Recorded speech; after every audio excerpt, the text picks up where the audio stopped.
Ray Light, welcome to Cindy Sheehan's Soapbox. My pleasure, Cindy. It's so nice to finally talk to you. I know we've been trying to work this out for months. Yes, we have. We finally got it going. And before you get started with me, let me just say that you were one of the few heroes, in my view, that's been produced in the struggle of the working class and the oppressed peoples in the United States in this last 60-year period in which U.S. imperialist hegemony has morphed into the U.S. empire. So I'm really pleased to be with you. Oh, thank you. And it's through this struggle that I have realized that I am in the working class, and I am a campaigner for these struggles all over the world. You know, I grew up in the empire, and I was always told that I was middle class, right? Right. And that if I worked hard enough, I could worm my way up into the 1%. And you know all that bullshit. Yes, I do. So, in fact, just to respond to that, unfortunately, the leadership of the AFL-CIO and the Change to Win unions in the United States just about prohibit their leaders from talking about the working class. They only talk about the middle class. And what I resent about that is there's the idea that middle class people are entitled to a decent life, but not that working class people are entitled to a decent life. So at the Democratic National Convention in 2012, Bob King, the president of the United Auto Workers Union, started to say working class, and he realized he was making a big error because the Democratic Party absolutely forbids this term to be used at all. And he immediately said working families, because they'll say working families and they'll say middle class. But the idea that the working class, the people who actually build and move this world, should be entitled to have a decent life, right, is too radical a notion for the Democratic Party. And tragically, it's too radical a notion for the leaders of organized labor as well. Absolutely. Well, Ray, you're the general secretary of an organization called the Revolutionary Organization of Labor. USA. USA. Right. And I would like you to tell us a little bit about the organization and its goals. Okay. Well, I'm glad you said a little bit because the organization is still a little organization, right, unfortunately. And we're faced with the big monster. I'm thinking of the Spanish word, but I don't know that I could say it correctly, but that the monster. And we are in the belly of the beast, desde las entrañas. And so the tasks, the revolutionary tasks in the United States are immense. Our organization is very small. We by ourselves are certainly not up to that task, but we also don't believe that a vanguard, an advanced detachment of the working class, can make the kind of revolutionary change we need in the United States. That for that to be accomplished, it takes the working class and the oppressed peoples within this multinational state. And so our task today is to help the working class learn through its own experience and our own experience of struggle with capital that we need a revolution. And that's kind of the last thing that the people and the workers try. They try everything else first. And unfortunately, at a time when the leadership of organized labor is absolutely enthralled to the Democratic Party, where the working class and the oppressed peoples are being forced over and over again to go through the same experience rather than leading from one experience to the next. Although Ferguson, Missouri is an indication that the masses of the people, the working class, are beginning to learn who their real enemies are. So that's an encouraging development after a tragic event here. So that's a little bit about the organization. It's small, and the tasks are big, and the goals are really to help to achieve a socialist revolution in the United States and to contribute to the achievement of a socialist world. as long as we have capitalism driving the humanity, dominating humanity, then the drive toward bigger and more destructive wars and the drive toward ecological and environmental disaster is moving at an accelerating pace because capitalism is now in its monopoly stage. Mm-hmm. And so the working people of the world are faced really with a choice over this next generation or so of either eliminating capitalism or having this world as we know it, this Mother Earth, become uninhabitable for the human race. Right.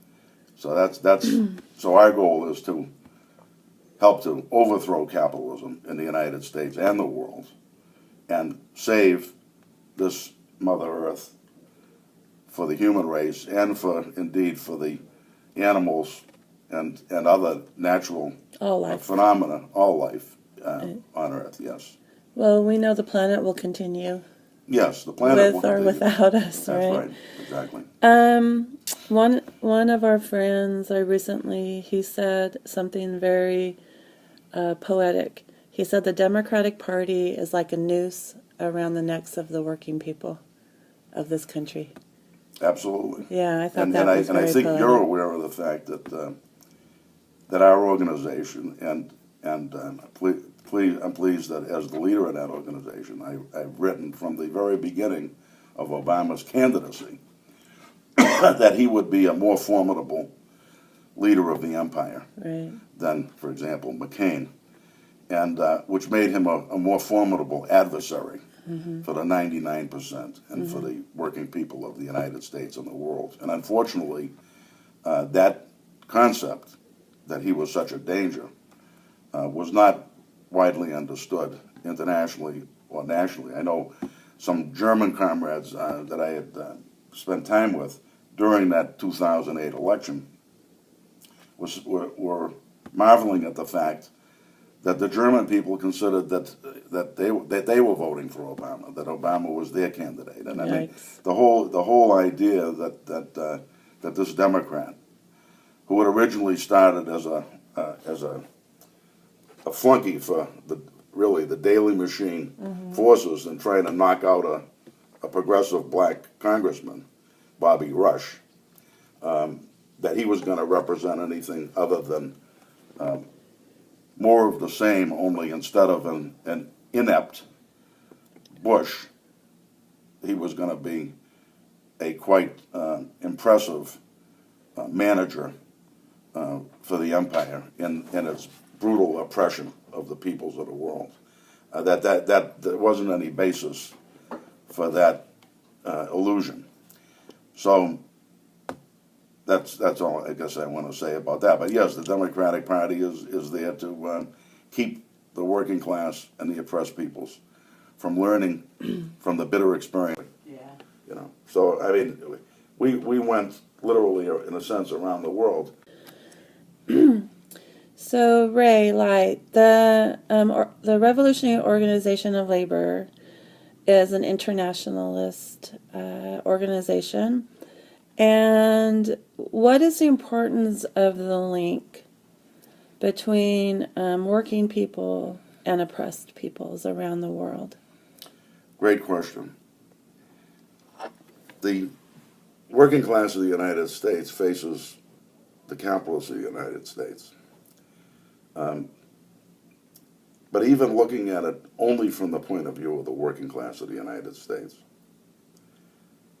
the enemy that we face, the adversary that we face, draws its strength from the fact that it's able to super-exploit peoples all over the world, oppressed peoples, and their resources, and their labor all over the world. And I mean, one of the extreme examples of just how much of a parasite U.S. imperialism is on the oppressed peoples is the fact that we now witness parents in Central America sending their children to the United States. I mean, this is the kind of desperation that it's led to. So that's just an example of the extent to which the U.S. empire has been able to draw strength from their super exploitation of the peoples and the working class of the oppressed nations. And that leads to a situation where the workers in the United States have been overwhelmed by their adversary. So even from that narrow perspective, the working class of the United States needs to establish strong links with the rest of the international working class and the oppressed people in order to have an opportunity to meet our ruthless adversary with any kind of strength. So that's really the first thing. And then the Soviet Union, which we may get into a little bit, in our view, was a tremendous success story. The capitalist revolution in the world, which mainly was spearheaded in Germany, France, and Britain, took 100 years or so in each country to actually come into real power, where it became the unchallenged, virtually unchallenged power in each country. And that was merely replacing one form of economy that was based on the exploitation of, the term man by man, but the exploitation of people by other people, by another one. So the whole question of fundamental change in human nature wasn't, involved to a significant degree in that process. So here, the Soviet Union, that was founded in the end of 1917, was really only the second attempt. In Paris, in 1871, there'd been the Paris Commune, which lasted a couple of months. And that was brilliantly successful until it was drowned by the counter-revolution. Right.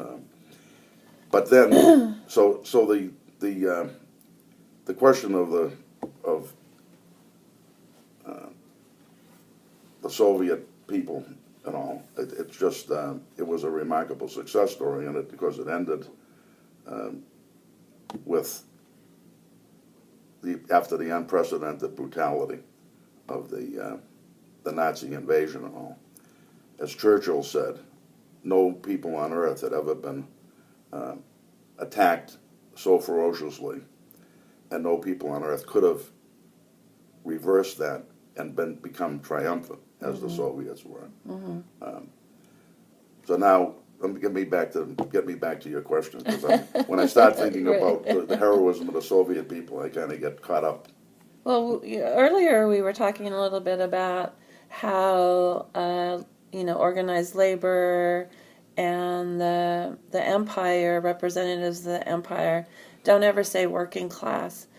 And, my opinion, it's because they don't want the people of the world to have class consciousness, because if people in the working class, in the empire and the working class, start thinking of the other people in other countries as their brothers and sisters, as members of their own class that are being sent to murder other people and die for members of the capitalist class, then wars would end. And so that's why I think that consciousness is so important, and that struggle. Well, you're focused. As I said, you're one of my heroes, but your focus is on ending war, and my focus is on the working class achieving power. Now, of course, we're not. That would end war. It would end. It would end war, but I'm just saying, and they're not at odds. Well, no, but not at all. the emphasis is a little different. And so I think that the question of, for example, our goals as the revolutionary organization, the Labor USA, to establish socialism, because it's the working class of people who have the capacity to run this world on a fair and just basis, including achieving an equality of nations. I remember Malcolm X was very clear on the idea that that if you integrate, Malcolm X pointed out that when you integrate two forces, one of which has power and the other which has none, all that is oppression. It equals oppression. And so, as long as capitalism continues in its monopoly stage, in its imperialist stage, one of the main characteristics of it is to continue to foster the inequality between a few powerful nations and hundreds of, at this point, really billions of people in the nations, at this point, many of them in Asia, Africa, and Latin America, on the other hand. So there's this huge inequality between and among nations. So one of the positive things about the socialist revolution, as we see it, as we envision it, is that we will achieve an equality and equality of nations.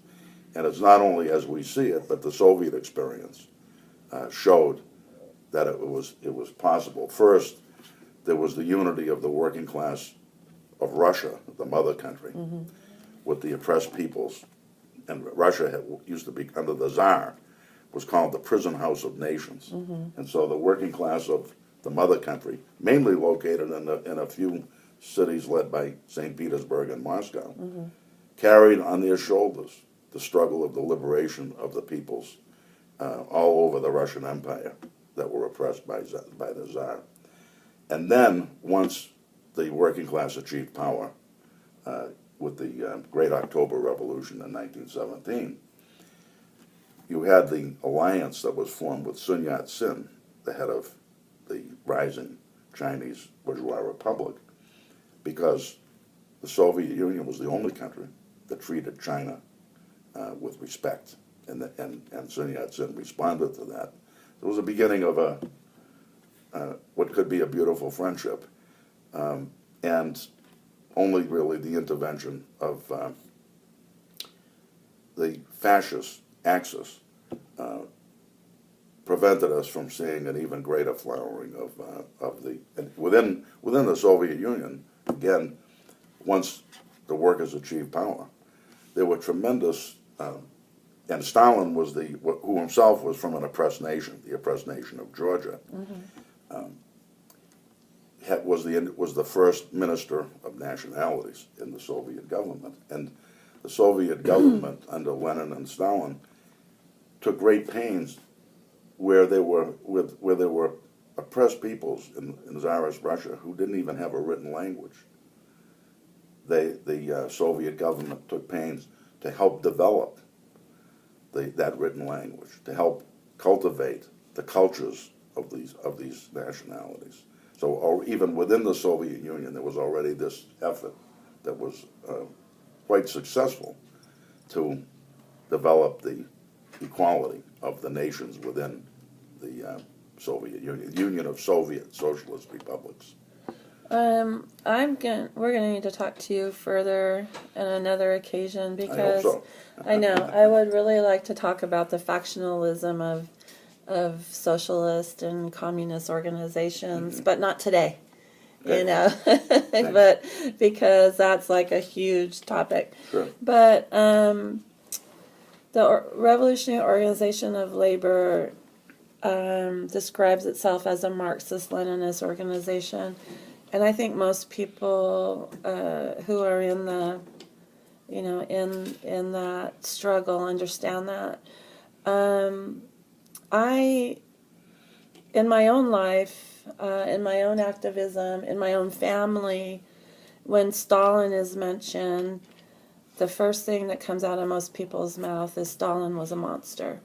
And of course, I've never really believed propaganda of the empire, even when I was a little kid. But especially since my son was killed, especially since I've been able to travel the world, go to places like Cuba, which is exactly opposite of anything I've been told about Cuba my entire life. I was born in 1957. So, my entire life, Castro and Che and Cuba were evil. Let's talk, but of course now I know the exact opposite is true. So talk to us about the demonization of Stalin and why that's not true either. Okay. if it's okay, I just want to say a word about Cuba. Okay. And that is that what we know about Cuba and what the imperialist media has had a hard time concealing from the people of the United States, even though for most people they still don't know it, is that Cuba has one of the most effective healthcare systems in the entire Western Hemisphere.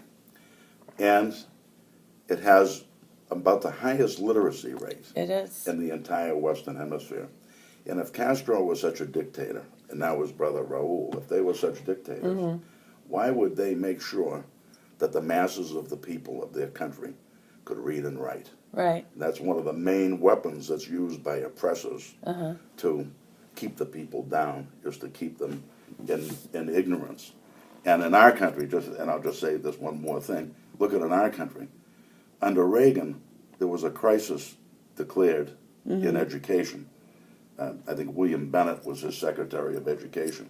Since Reagan and Bennett, the public education in the United States has been on a rapid decline. I mean, a rapid decline. So what is it that Bush and Obama and these people are afraid of with a literate population? So I just want to compare. And then the healthcare system. And that's what Chavez said. You know, Hugo Chavez said an educated people are an engaged people. And he wasn't afraid of educating his populace. Right. And he learned a lot from Fidel. Okay. So let's get back to Uncle Joe. Yes, Uncle Joe. Well, Joseph Stalin, as you, Cindy, put it so well about Fidel Castro in Cuba, why would the imperialists, when they control the mass media, want the people of the United States to know that socialism works, that the Soviet Union, not the United States, was the main force in the defeat of world fascism, and that the leader of the Soviet Union during that entire period was none other than Joseph Stalin? So in 1943, when this was actually taking place, Stalin was Time magazine's Man of the Year. But after the war, immediately after the war, the U.S. ruling class had to separate the U.S. people from the Soviet Union and Stalin. That was summed up in the words of GE's Charles Wilson, who I believe was Secretary of the Treasury right after the war, when he said that the two enemies of the United States, which he meant the U.S. 0.1% enemies, were the Soviet Union abroad and the labor movement at home. And so he was pretty clear. Unfortunately, the labor movement didn't realize that meant, and our best friend is the Soviet Union, and it happens to be led by Joseph Stalin. But so the reason for the demonization is, like the reason for just about everything else in capitalist society, is the profit motive of the capitalists. And Stalin, I said already, had played a key role in the uplifting of the oppressed peoples within the Soviet Union. He played a key role in the defeat of world fascism. When his daughter, Svetlana, moved to the United States, if you read her statements, her big complaint about Joseph Stalin was he didn't give his family favored treatment. Well, we supposedly want that in our public servants. That was who he was. I wish that I had brought with me a copy of the great poem, the epic poem by Pablo Neruda, in which he discusses the Soviet Union and Stalin in the period. And that poem is called "Let the Rail Splitter Awake." And it's a poem in which Pablo Neruda tries to help educate the ignorant masses of the United States on what the real situation in the world is. And so... Good luck with that, Pablo. Yeah, right, yeah, exactly. But at any rate, the Neruda himself was most likely murdered, even though he was an old man, during the CIA-led overthrow of Allende, because by then Neruda, I think, was a senator from the mining district in Chile, and he, of course, as well as being a world famous poet, but kind of an ironic ending for the man who was trying to reach out to the people of the United States to educate us. So, but okay, on the question of Stalin, I think those are the reasons for the demonization. Well, it also coincided with the red baiting and McCarthy witch hunts. I'm very familiar with those. Yeah. I remember answering the door to the federal marshals when I was a little boy and stuff like that. Yeah, and my father was, prevented from being able to work and support his family during that period. So I remember it well. It did coincide with that, and that was in line with what GE's Charles Wilson had to say. I mean, it was the attack on the labor movement in the U.S. But that demonization, it's like your experience with Fidel Castro in Cuba should help your audience to deal with this question. Well, that's a special Labor Day edition of Cindy Sheehan Soapbox, and I hope it was able to shed light by Ray light on the working class struggle and the working class struggle as connected to the struggle of oppressed peoples all over the world. And I hope some of the force-fed propaganda was dispelled, and some of those myths about the USSR were dispelled in your minds. And I hope you do further research, and just if we've learned anything, don't take the empire's word for anything. As always, I'd like to thank my engineer Don DeBar, my production assistant Dee Dee Miller, Ray Light for sitting down with me to do this interview, and you for listening and supporting the show. Happy Labor Day. Peace out for now. I'm Cindy Sheehan. You've been listening to Cindy Sheehan Soapbox.